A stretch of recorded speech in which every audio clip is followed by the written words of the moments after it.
So we're going to give everybody a chance to kind of log on here. The hundreds of thousands of people that are going to be here to witness Ben dig himself into a giant hole this evening. It's not going to happen. It's not going to happen. I have skills. I've developed. So we'll take care of a little bit of business here at the top here. This week on Studio HFL, of course, tonight, this is a live with interview with Ben Wright, second trumpet with the Boston Symphony Orchestra. Later this week is my second installment of the radio version of this program. And I chose Doc Severinsen, one of the several interviews I've had with Doc. And I've been able to pair that with quite a few tunes from the Tonight Show Band and some of his early albums. That's going to be Thursday night on WICR 88.7 FM, The Diamond. And that is 8 p.m. Eastern Time. Then Saturday is the release of my interview with Matthias Hofs, which is spectacular. What an amazing trumpet player. What an amazing musician. The next live with interview is going to be with, that's March 23rd with Ronald Avis and Aaron Rahm. And that's, I've never talked to all three of them at the same time, but they're all fantastic. It'll be a great interview with them. And then the last live interview of the month is March 28th, and that's a Sunday afternoon at 3 p.m. EST with Matilda Lloyd. And if you don't know anything about Matilda's solo career, it's skyrocketing. She's a spectacular musician. So one of the cool things here about Studio HFL is we're getting some really great sponsorship. And of course, you'll notice up here in the corner, find the right one right here, Chop Saver is generously sponsoring Studio HFL's Live With interview series. And Dan Gosling and I have been friends for, oh my gosh, let's see, since 1993. He was actually one of my teachers at Butler. Ben, he was. Oh, okay. Dan's a great guy. So I'm going to launch into my official radio voice here, so I can read this advertisement for Chop Saver. Chop Saver, the natural, organic, herbal lip care product created by professional trumpet player Dan Gosling. Created especially for the unique lip care needs of wind and brass musicians. Nothing soothes, heals, and protects sore, tired, chapped lips like Chop Saver.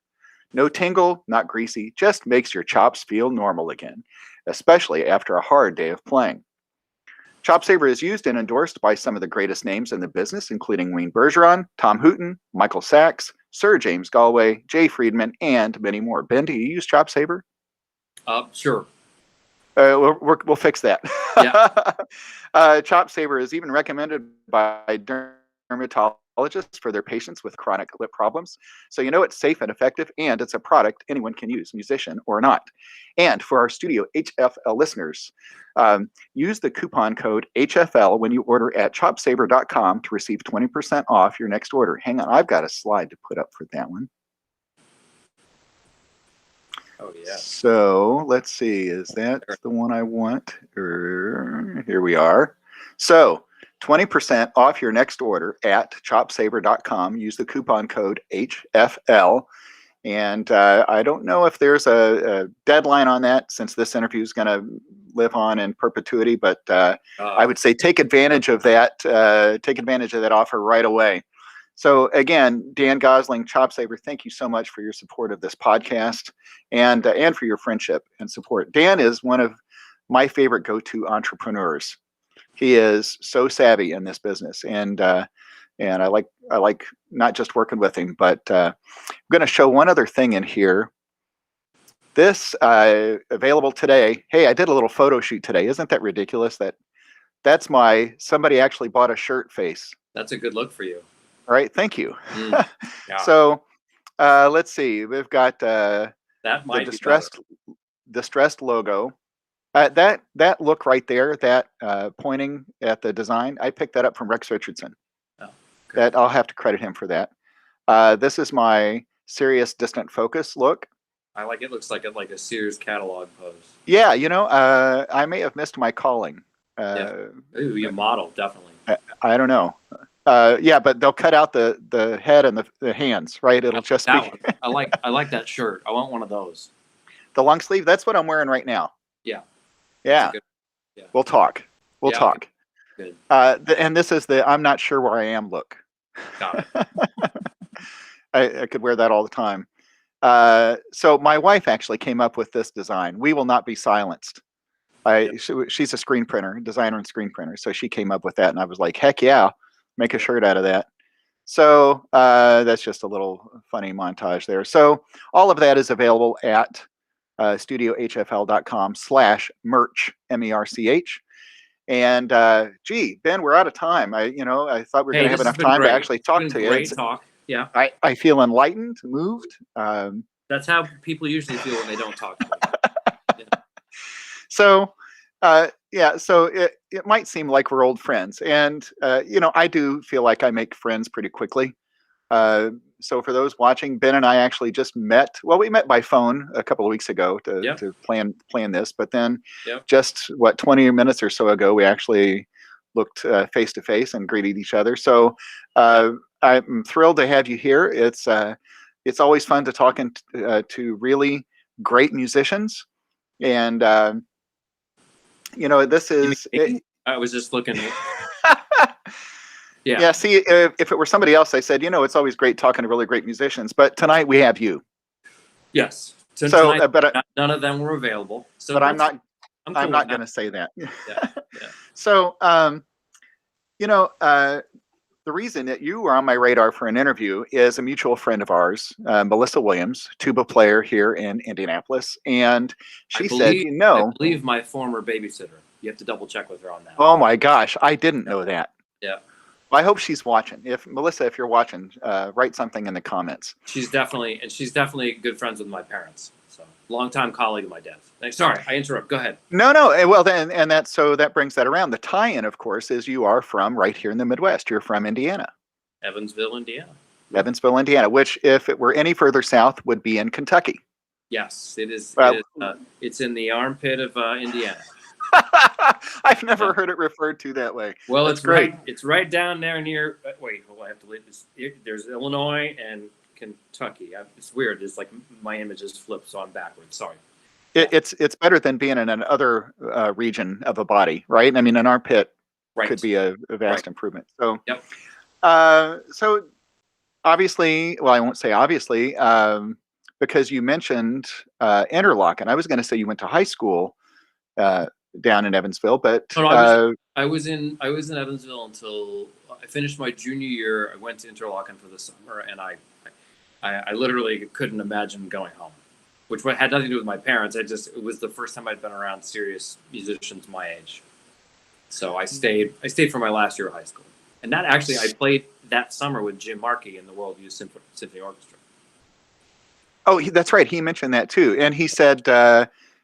He was pointed right at the back of your head, I think he told me. Well, that's what he does now, so he's just confused. I think we sat next to each other then. Yeah.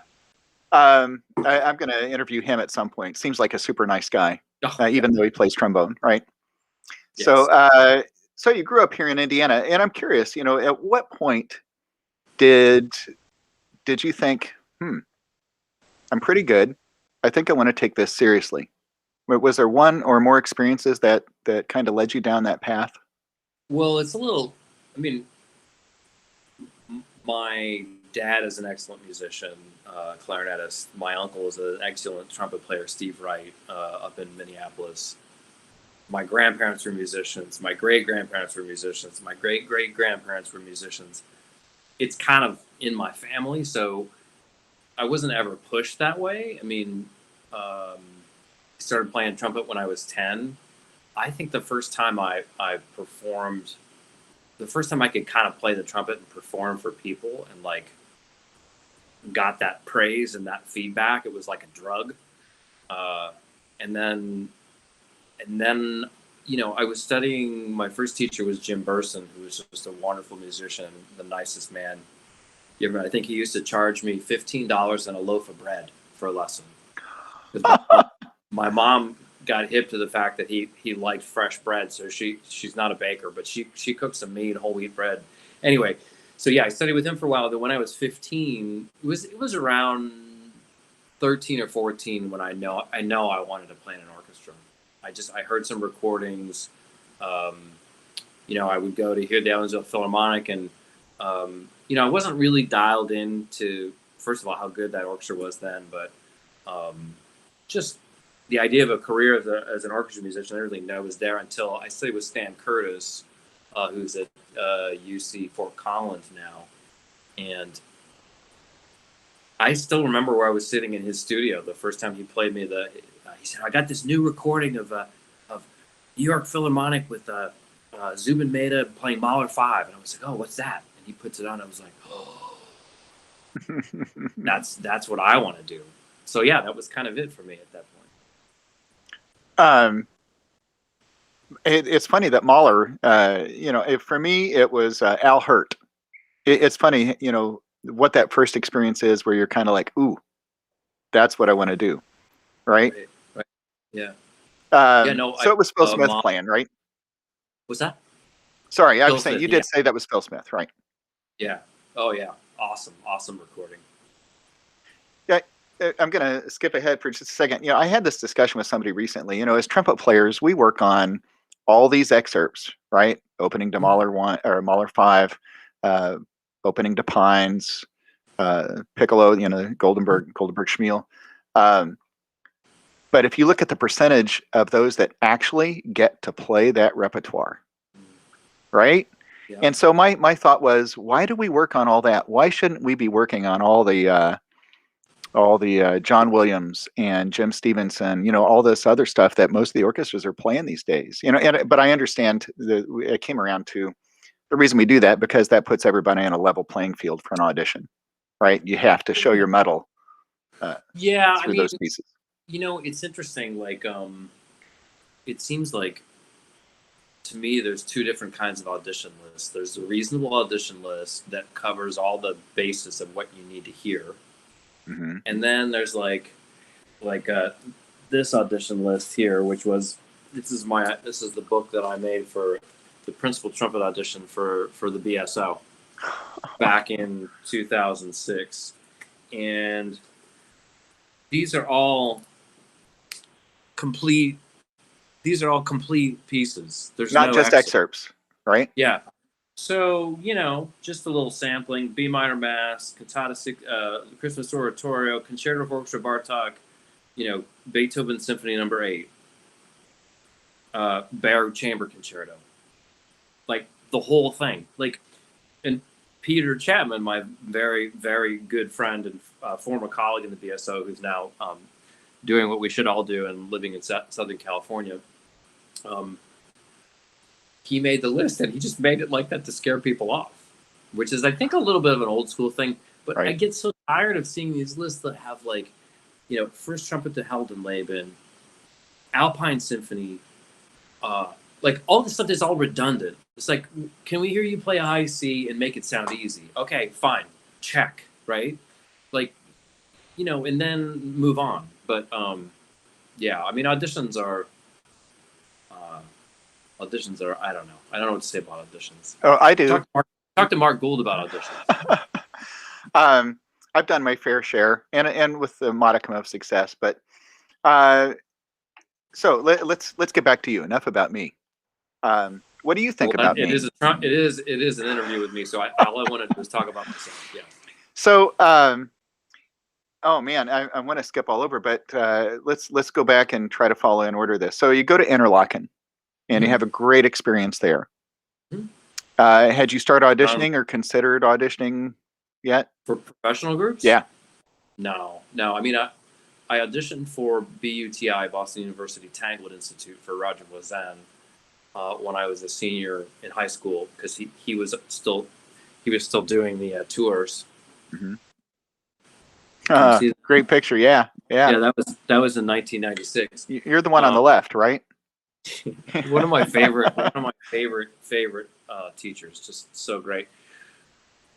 He said to me when I was a senior in high school, he said, you should audition for the fellowship orchestra. I was like, oh, what's that?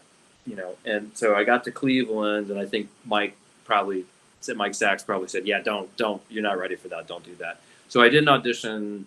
I didn't go to Tanglewood until I was a junior. But anyway, no, I wasn't taking professional auditions really until after I left Cleveland. Mike very, very, I think, wisely discouraged me from taking professional auditions when I was in undergrad because I wasn't physically efficient enough. I could play almost anything for a short period of time and make it sound really good, but I just wasn't physically efficient. I didn't know how to do all that stuff until after I left school. I would take an audition unsuccessfully. I'd come back and my wife would be like, oh, the stress that it puts her through. And I said, well, I lost, right?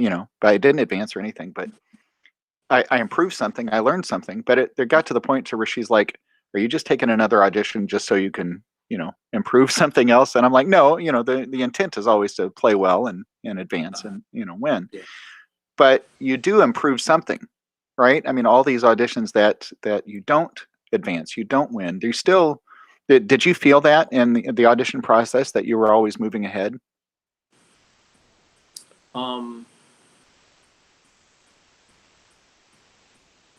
No.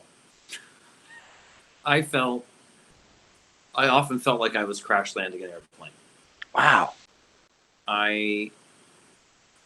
What I did learn between my first full-time orchestra audition, which Chris Karajev won in Cincinnati, good friend of mine in school. We haven't really kept well in touch, but great guy. He's the assistant in Cincinnati. Mm-hmm. I went from Juilliard. I was in grad school at Juilliard. I flew to Cincinnati. I stayed with a friend, which was a mistake. Don't ever stay with a friend. Stay in a hotel. Spend the money. So I learned that. Not that this guy was perfectly nice. I just wasn't comfortable. Sure. Whatever. I played 3 excerpts, and right before I played the first excerpt, I was like, "Oh, bleep! Like, what am I doing here?" And I played 3 excerpts and played poorly, and they said thank you, and that was it. And sorry, my dog she's asleep and chasing squirrels or something. And so I learned that after my first audition, and then I was really lucky. My second audition, which was for the Kennedy Center, I just went in and nailed it. I've never had a whole audition that I played. First of all, I never had a perfect audition. I never had a perfect round. Mm-hmm. The semifinals that I played at the Kennedy Center, I played out of my mind. Like, I just played better than I don't know. There's something about like the preparation that just drove me crazy, because I was always just trying to figure out what have I not done? What have I not practiced enough? And my girlfriend at the time and my wife now, it was like a pressure cooker.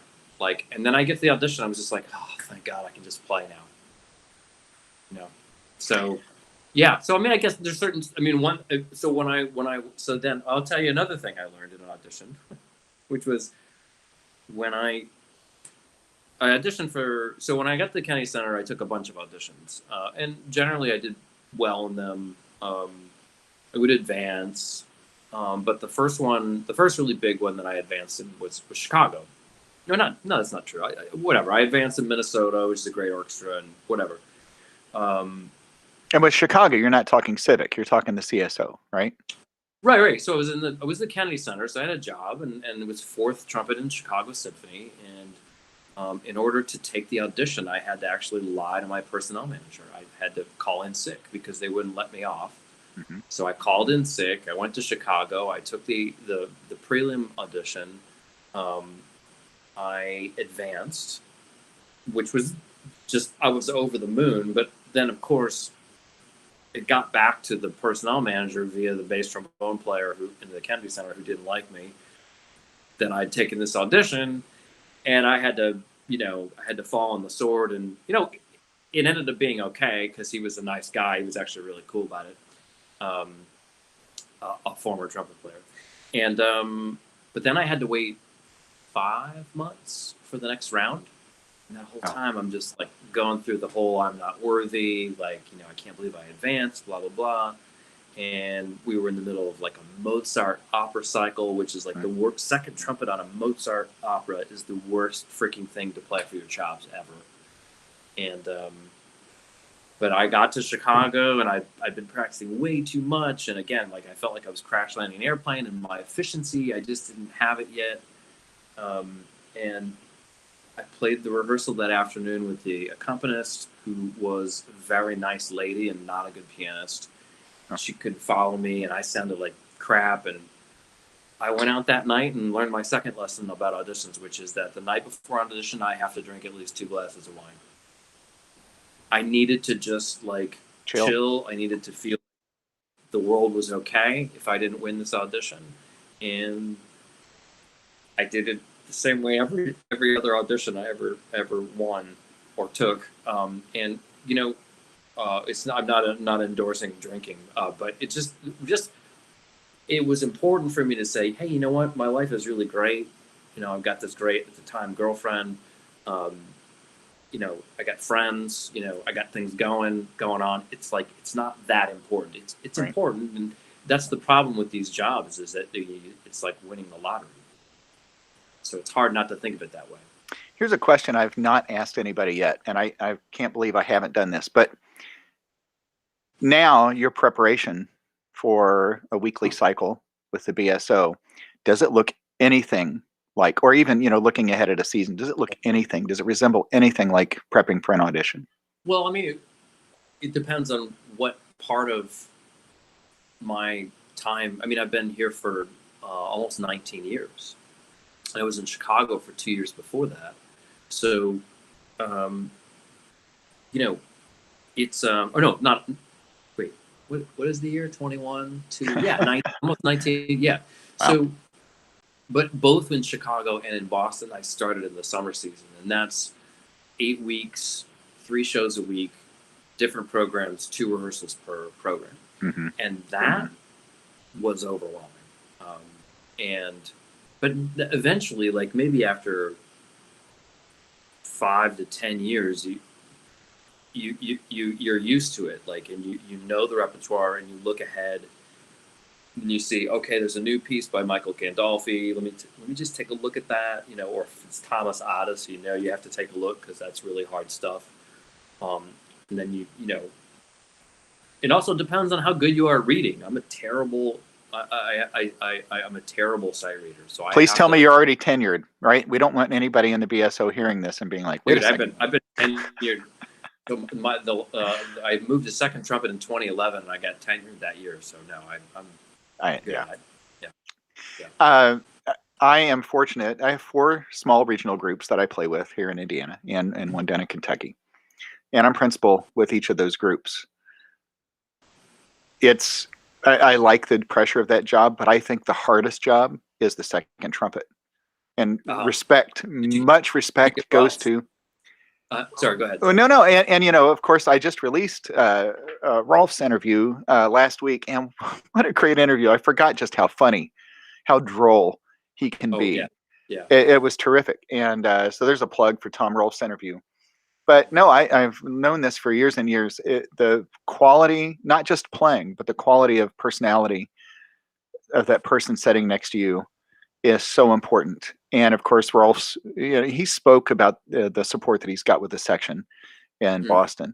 But that's something I find really difficult. If I ever have to go and sit and play second somewhere, I'm like, kill me now. This is a hard job. Yeah. And you know, because I'm not in control. I have to follow somebody else. Yeah. Well, so, you know, if you have to follow somebody like Tom Rolfs, who's like a freak and can play anything, and is incredibly consistent. Like, I mean, I'll look at him in concerts and go, how do we do that? He's like, what do you mean? Right? I was like, how do we release that note together? There's no idea. Like, you know, the conductor will go like this, and then the freaking woodwinds will hold it for like another beat or 2 beats. I love my woodwind colleagues, but they just keep holding. So it's like, you know, like da, you know, it's like, okay, now it's like the radar, you know, and it's just so easy with Tom. It's just like, you know, I played with him since 2002. He was assistant principal then when I was 4th, and then we had a few years when he moved up to principal and his old associate principal job was open. I was playing acting associate, and then I moved into the second chair. So it was just like, you know, we were back, you know, back playing together. So Yeah. yeah, I mean, second playing is really, and then when I move up and play principal occasionally, it takes me, especially if it's in pops, because that's a real jarring Mm-hmm. kind of thing. It's not my strength.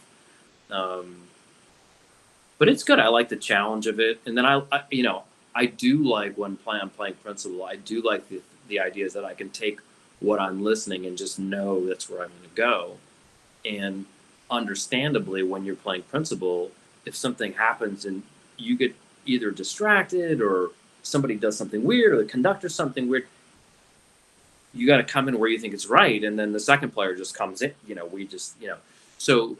I mean, I definitely hit a wall with my playing 2014, end of 2014. I finished our pops run, and I looked at Miriam when I got home, and I was like, my wife, I was like, I don't think I can keep going like this. Like, I Wow. can't. What was it? Not. I think it was a lot of stuff. I mean, I think a lot of, for me, was probably being a little too sensitive to whatever was going on around me, and just coming in hell or high water in the right place always, and the pitch was always right, no matter what I was getting. Which, as I said, is always at a very high level. But like, I wasn't breathing right. Like, I never really learned anything about breathing. Like, I knew nothing about Jacobs until about 4 years ago. And I remember, like, it was in 2015. I went to Ralph's with a breath builder, the tube with the ping pong ball. And I said, how do you use this thing? Nobody ever showed me how to use one of these things. Like, and it's not, I had great teachers. There's nothing wrong with them. We just worked on other stuff. Mm-hmm. He said, well, so you want to keep the ball at the top through your inhale, or whatever he said, something like, he was like, what's wrong with you? Why don't you, because we're good friends, And I did it, and on the inhale, somehow I sucked my stomach in on the inhale instead of, like, just, fanning the lungs out. Like, he's like, how did you do that? I was like, do what? What did I do?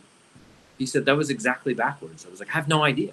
So it was like, it kind of started me down like a journey. Like, it was right when we switched to Yamaha, and I'd been playing a Mount Vernon. So I switched mouthpieces, trumpets, and, I don't know, physical fundamental styles, like, all at once. And I remember that summer we were playing a tour, Mahler 6, which is one of the hardest second trumpet parts ever written, and then also Don Quixote, which is a great second trumpet part. And we were playing Salzburg and the Proms and all these, Vienna. It's very high pressure. I kind of wish that I'd just taken some time off to figure it out, but I didn't really figure it out until about a year ago. It took me forever. Just, So what was the catalyst? What was the trigger? I mean, that you said, I finally got it figured out. Was it just getting that process? It's like I mean, for years, like I would hear Rolf say stuff like, "Oh, I'm not using my air." I'm like, yeah, whatever. I don't know. And we teach these classes at Tanglewood, and he would talk to them about moving their air, and I was like, you know what? Can you just do that with me? Because I had no idea. Like, I just no idea. Like, there were times clearly when I was doing it right, and then other times, but my consistency was not what it should have been. And it stressed me out all the time. And I'm sitting next to, like, the juggernaut trumpet player of all time. It's like trying to keep up with him was difficult. It's difficult for a really good player. And I was, so yeah. So no, I think it just came, and actually the last piece for me was Alexander Technique. Alexander Technique was huge for me. So my wife had started she's now she's like one semester off from being a certified teacher. Fantastic cellist, but also an Alexander Technique teacher. She recommended I go see Debbie Adams, who runs the program at Berkeley and Boston Conservatory. And I'll never forget the first session. I walked in there and I had a Shostakovich, one of the banger symphonies, like a double recording session. And I said, yeah, so play. She said, fine. So she worked with me, for like 15 minutes. I said, well, maybe I'll play. And so she did a couple of things and I started playing. And what I couldn't believe was how much better my lips felt because of the stress and the tension in the rest of my body that I was alleviating. She said, well, why are you sucking your stomach in all the time? I said, oh, well, I had a back injury 10 years ago. She didn't say it like that because she's like, she's very gentle. And I said, well, I had back injury. She said, well, so I have to suck in my stomach to protect my lower back. She said, oh, how is your lower back now? Is it better? And I said, yeah. She said, so do you think that habit is still serving you? So that has been like, and Mark Gould, the first thing he said to me when I studied with him, he said, you have to become your own teacher. And that's my goal for all of my students, is to give them the tools that they need to teach themselves how to play the trumpet. So, you lay out all your tools and you figure out, okay, this is what I learned from this guy or this teacher or this woman or whatever. Like, I can still remember something I learned from Kimberly Wright, who was a horn player in the Chicago Symphony and then San Francisco Symphony. I think she's retired now. She's not old, but I think she's retired. But I still remember something I learned in a master class from her in 1995, something like that. It's like, you just lay all that stuff out and you're like, okay, well, is this still working for me? Mark Gould said to me as a student, he says, Benny, the back pressure for a high C is the same as a C in the staff. And I was like, okay, cool. So I went back to my practice room, went back to my apartment, and I'm looking at my notes going, what does that mean? Like, what does that mean? I never figured it out. I spent years months trying to figure it out. And then I set it aside. And then he came and did a class here at New England. And he said the same thing. I'm like, man, I never figured that out. Last spring, I'm in a lesson with a student, and I'm telling him this story about how I never figured it out. I was like, oh my God, I just figured it out. And it's just semantics. Because for me, I would say that the air pressure on lower notes needs to be higher so that when you go to higher notes, it doesn't feel so different. But I could be like, so now I can do that where I feel like I play like a C in the staff with enough air pressure that when I go to a high C, it doesn't feel that different. But you know what I mean? Like, I just had no freaking idea what it meant. But I mean, I look at all this stuff like if we were to make it through our careers without any stumbles, without any trials, tribulations, however you want to phrase it, right? Especially if we're going to be a teacher, how effective are we going to be, right? When we have to endure, when we have to suffer all this stuff ourselves, right? All of a sudden, we become honestly, that much more empathetic with a student, right? Yeah, and it's ironic because like when my kids were, so I started playing second trumpet when I won the audition for second trumpet when my kids were, I have twin boys. They were 4 months old, 5 months old. So I was like half asleep for that. I mean, I just, that was an interesting process. That was the audition that I prepared for the least in my life, because as you get further on in the cycles and you learn how the music goes, it's just about getting in shape. So it wasn't like I needed to learn the excerpts. I'd been playing them for years. Right. It was a matter of just getting in shape. And I'm glad I was in shape, because we have a finals A and then a finals B here. And so for finals A, to which I was invited because I'm already a member of the orchestra, it was a 25-minute round, and we played the longest section from Mahler to Grosse Appell up to the high C, and then the last page of Bartok and Sheriff Orchestra, and the whole last page.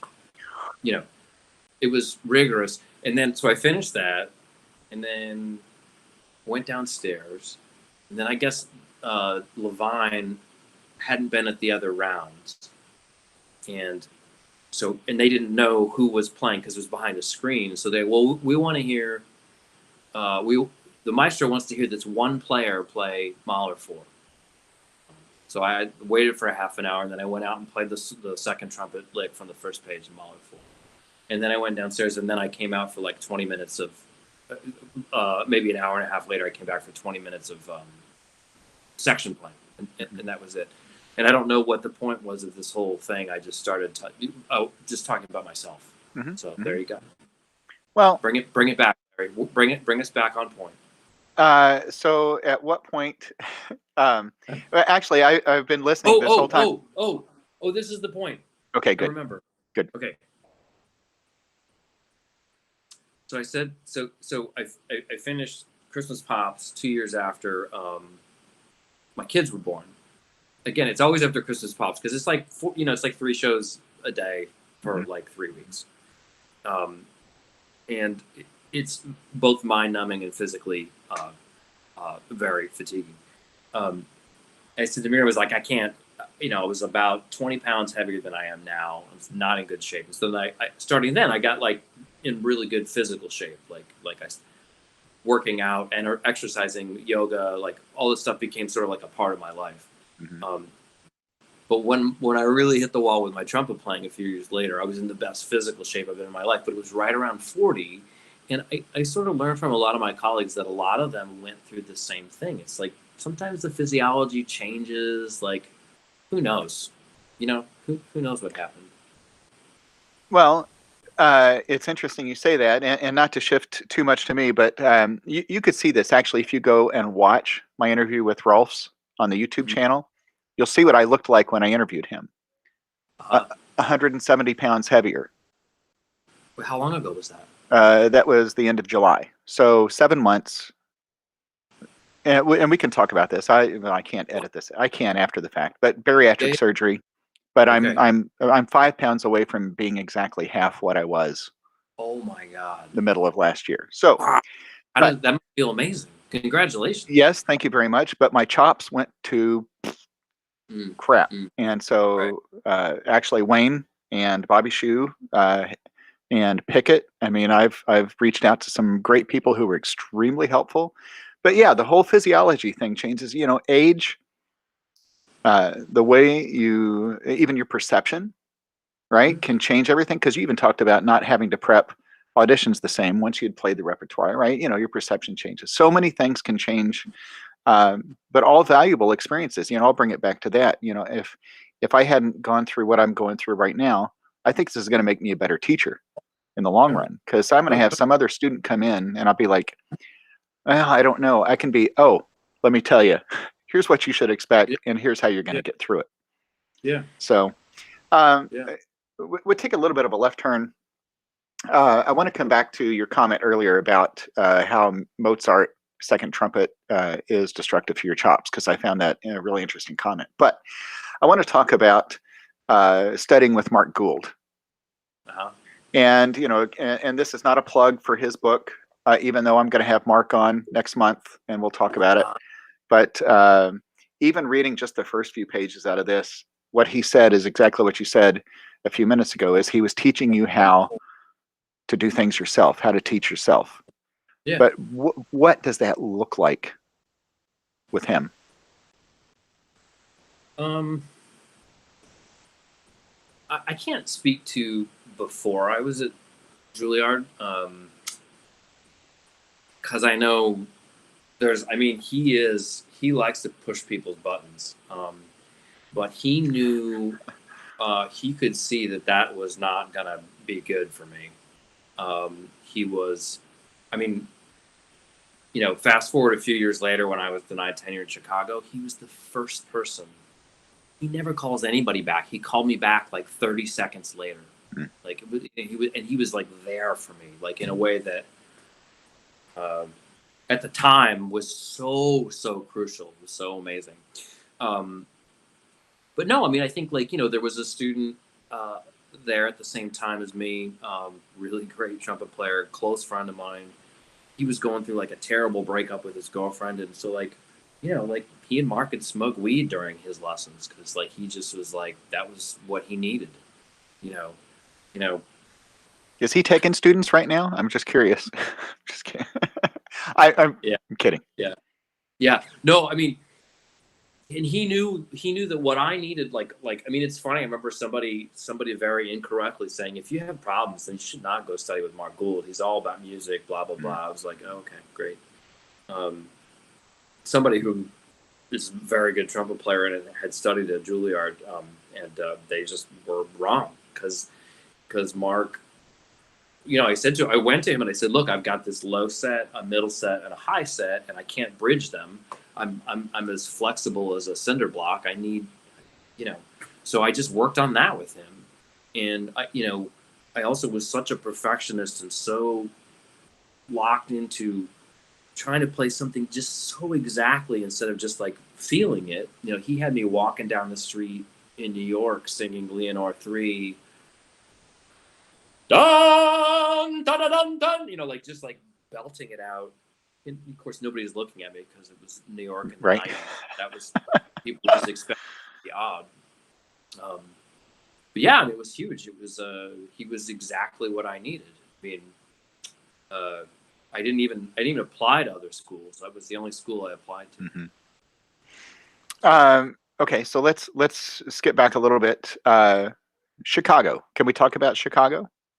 Sure, it's a city in Illinois. Should we leave it there? No, it's good. No, you can ask me whatever you want. Yeah. So was this there are many nice people that I like in Chicago.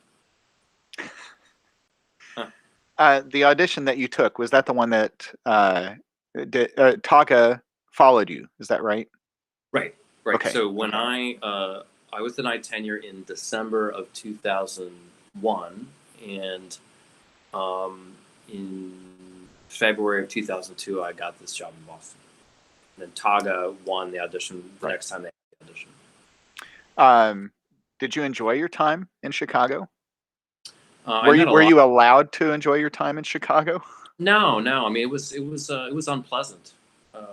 It was unpleasant. I mean, it was really cool to work with Bud Herseth. I worked with Bud for 1 year, his last year. He was a character in the extreme. He was very nice to me. And that was great. And then Craig Morris came in during my second year.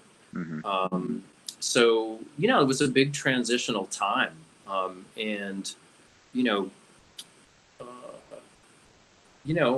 didn't do well there was a lot of negativity coming my way. And I did not flourish in that environment. I just was too sensitive for it.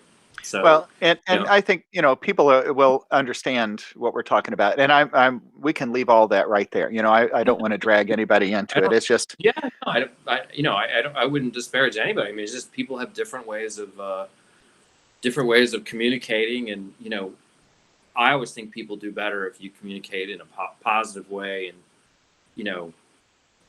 how can I help you in this situation instead of being kind of heavy-handed. And some of my closest, I mean, I'm still very close friends with the first guy I met the very first day at Ravinia, a cellist named Brant Taylor, one of my closest friends. Lots of friends in Chicago. I'm so glad I don't play in that brass section. I think it's really different now than when I was there. And it would have been fun to play with Chris Martin, but I love where I work now. I love the brass players I play with. I love playing with Tom. I love my trumpet section. I'm so lucky. It's interesting too to look at. I mean, it's like Tom Rolfs and then 3 pups, right? I mean, just look at the age difference, right? And I don't know who's the youngest in that group. If it's Tom Siders or so the kids in the group are 10 years younger than me. So I'm in the middle. Well, you still look like a kid. Thank you. I'll take it. But what I gathered from Tom, of course, and from you, is that the vibe there is really cool, really special. Yeah, I mean, we respect each other and treat each other like adults, and we care about each other. Mm-hmm. I mean, when Mike Martin and his wife had their daughter Cassie, who's a beautiful, I think 6 or 7 year old girl now, 15, 6 or 7, 6, I think. she came really early, like really early, like she arrived early. And, you know, I remember Tom just kind of taking Mike aside and going, you know, look, I know you want to go on this tour, but I think even though the due date is just like, you need to be, you know, and it was just so great. Like, just, it's great to see. It's just it's a good situation. Nice people. So. Tell me a little bit about this virtual seminar. Yeah. So like last spring, when everything was sort of blowing up, so almost exactly a year ago, I called Dave Krause, who's a friend of mine. And Dave is principal trumpet in the Metropolitan Opera, and you should get him on for one of these things. He's very funny. I interviewed him. He was terrific. He was another person who I would never guess would have the kind of humor. Oh my God. It was terrific. Yeah, no, he's brutal. Yeah, so I called him and I said, hey, you know, because we teach together at BUTI, and our wives teach together at Berkshire Summer Music, which is a summer music festival that he and his wife started. His wife is a fantastic violinist and teacher. So they started this thing, and I said, hey, BUTI is not going to happen this summer. There's no way. We got to make sure that there's something for the kids to do. So, and nobody was doing, nobody wanted to do online lessons. Nobody wanted to do. So what I learned pretty quickly was that with a decent microphone, and I'm just using an Apogee mic here. Right. I don't even have a preamp or a mixer or whatever. Like, I just plug it into my MacBook Pro, and I did some tests and kind of figured out, you know what, that sounds like me in this room, not in a concert hall, but like when I really think about like what was important to me learning as a student in school, yes, going to hear Mike Sachs play in the Cleveland Orchestra is huge. Even more important, sitting right next to him, listening to him play this kind of a space. That's the real sound. Like, that's the truth, right? Because what we do on stage is not what you hear in the hall.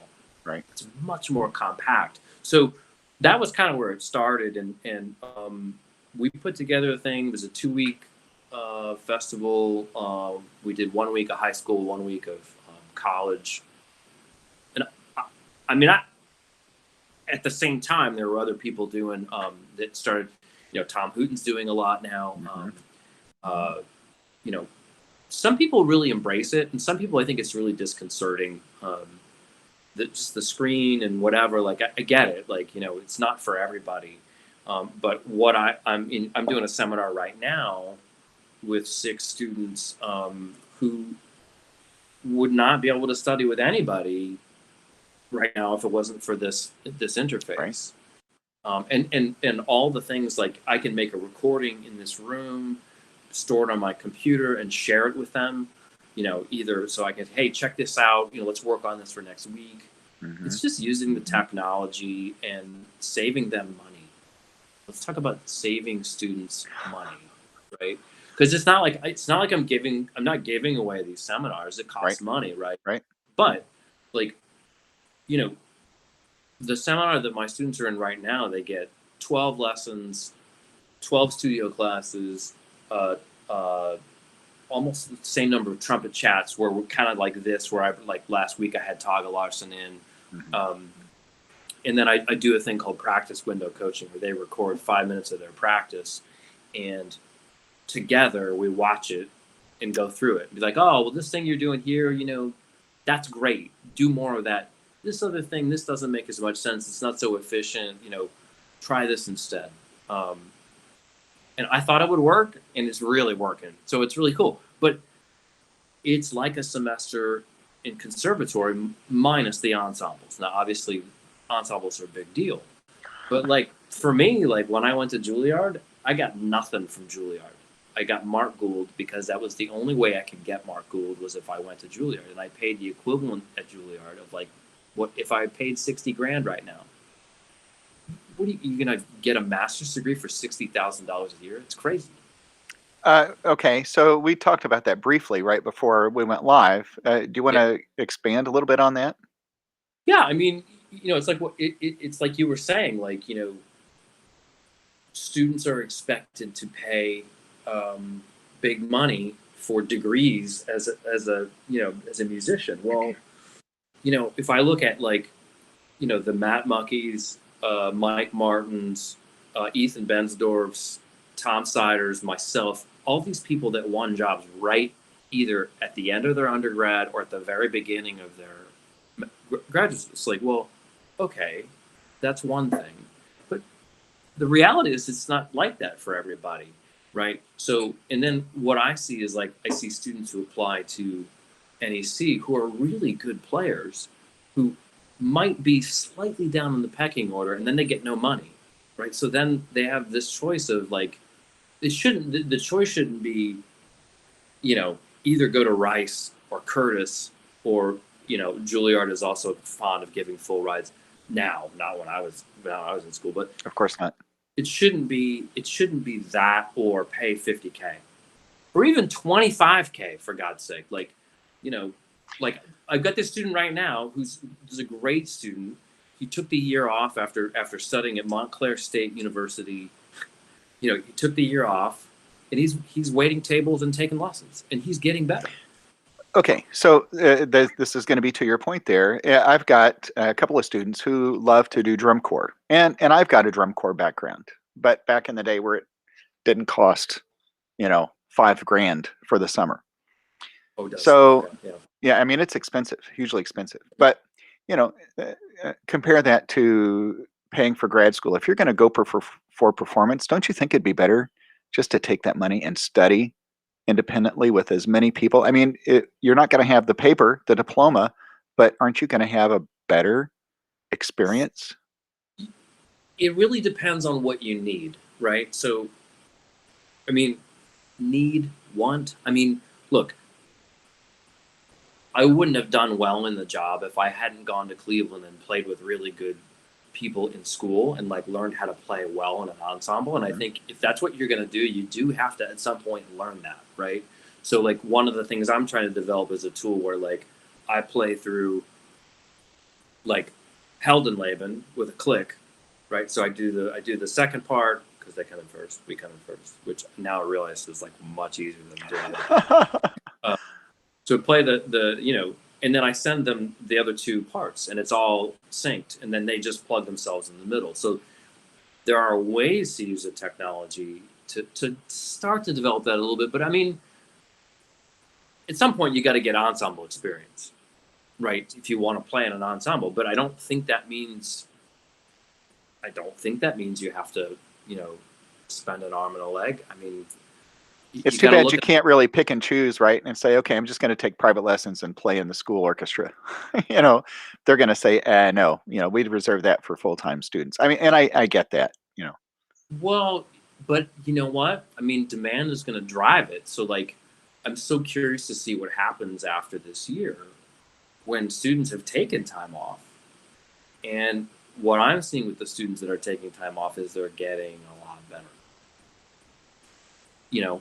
And they're not playing in ensembles. So, I mean, you talked about what people have to play on auditions and whether you even ever play those things. I mean, violinists learn to play. There's just an article in the Rolling Stone yesterday about this very thing. What are people learning? Well, I'm trying to cover as many bases as I can for classical trumpet, which is, it's not a broad spectrum.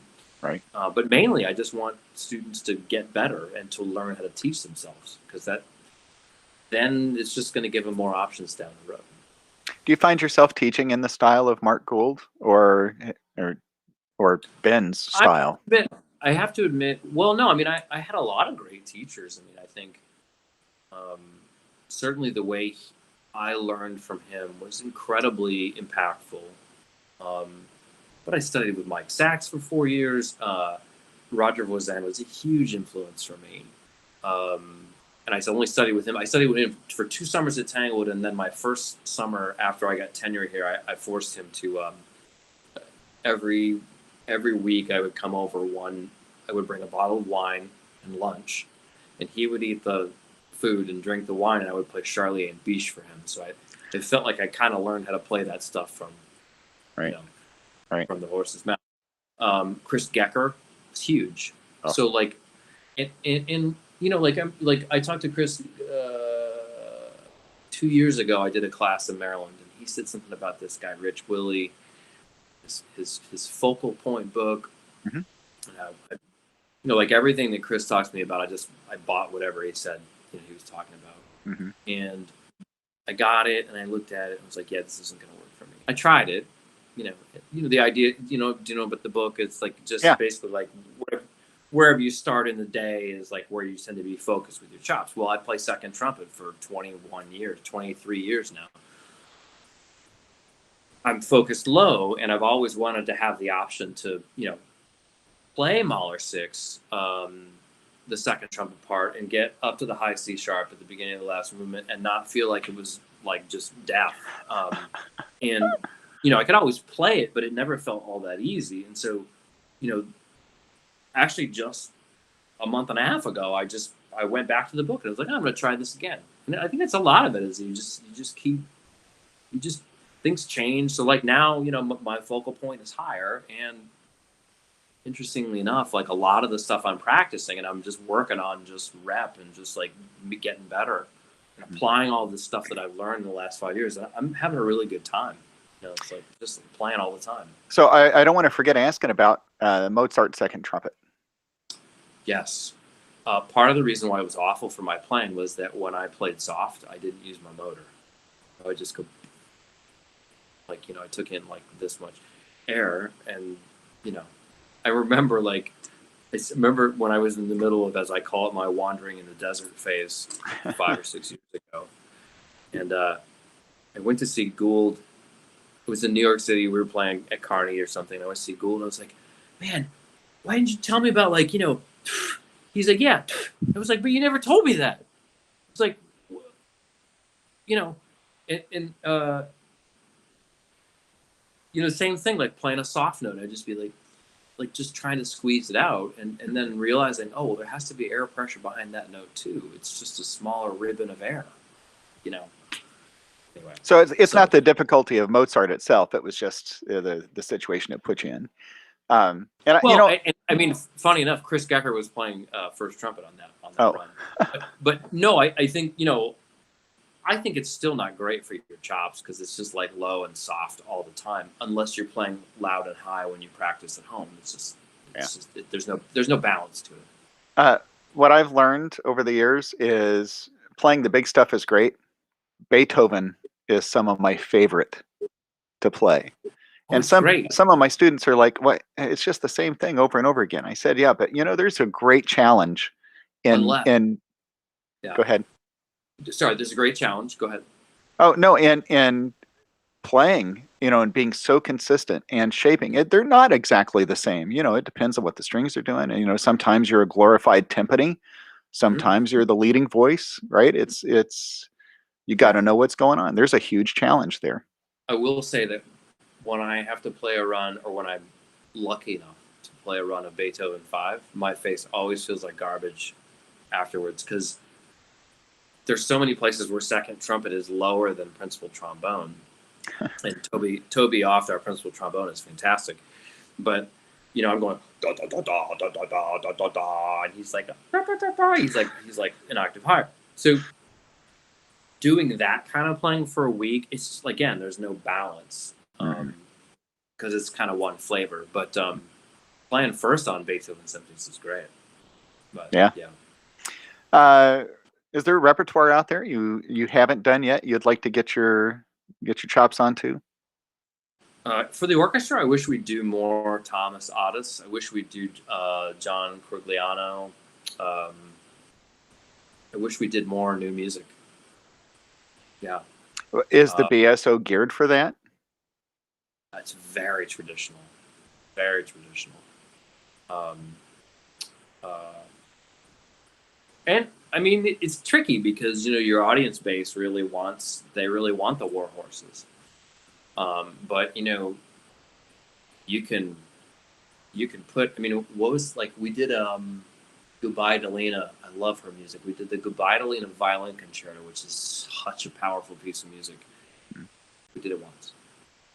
You know, it's like, why don't we do this on a tour? Instead we take Beethoven Violin Concerto on a tour. Like, really? We need another performance in Beethoven Violin Concerto. I really wonder if this pandemic is going to change the what's the word? The demographics, right? I mean, is that older generation going to be comfortable coming back into the concert hall? I mean, you're going to have to. Every orchestra is going to have to reach out to, if they haven't already, a very different looking. Well, yeah, because then there's all this stuff that happened around race and gender equality, and I mean, there's just all kinds of stuff that has happened in the last year. And we're going to have diversity fellowships, with the BSO, kind of, I think modeled somewhat off of Detroit Symphony. Mm-hmm. But yeah, it's an interesting time. Judith Saxton, do you know Judith? Mm-hmm. Yeah. Of course, I interviewed her just following George Floyd's murder, and she was very moved. Another Alexander person, before I forget, of course, but had written a piece based on those events. I mean, and of course, out of tragedy is born great art, right? I mean, there's going to be so much, I think, that's going to come. I hesitate to say the word good, but I think a lot of very powerful stuff is going to come out of all this. Yeah. That's going to reflect and maybe move us forward. But yeah. So let's see. I think we cover everything. We didn't throw anybody under the bus. Yeah. I don't think. Which I'm just gonna. Yeah. I tell you what, I love getting to talk to people like you, so willing to share. And I'm thinking I need to study with you. I'm going to have to connect with you and take some online lessons and see if I can't up my game as well. Right. Yeah. I mean, sorry, that was the best I could come up with a name, Are you kidding me? It's like WTF, right? I mean, you gotta, that's going to stick. Up your game. Yeah. Or is it up your game or up your playing? Up your game. Up your game. You too could be one of the tens of people that go to my website. Yeah. Well, man, this has been a treat. Get to know you a little bit, and it's nice to meet you and chat with you as well. Thank you. I'm going to wrap up, so don't disappear. I'll sign off here, and then we'll close offline here. So everybody, thank you for joining in tonight. Appreciate having Ben Wright, second trumpet of the Boston Symphony Orchestra, here with us. And just a reminder that the next Live With interview is March 23rd with the Rom Trio, and then March 28th is Matilda Lloyd. So check out the website for that. And of course, again, thanks to ChopSaver for their generous sponsorship of this Live With series.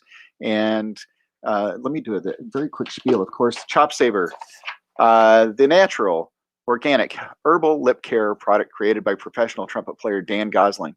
And if you haven't used ChopSaver yet, here's your opportunity to go to the website, chopsaver.com, use the code HFL, and you can get 20% off of your order. So again, chopsaver.com, 20% off with HFL here from Legends.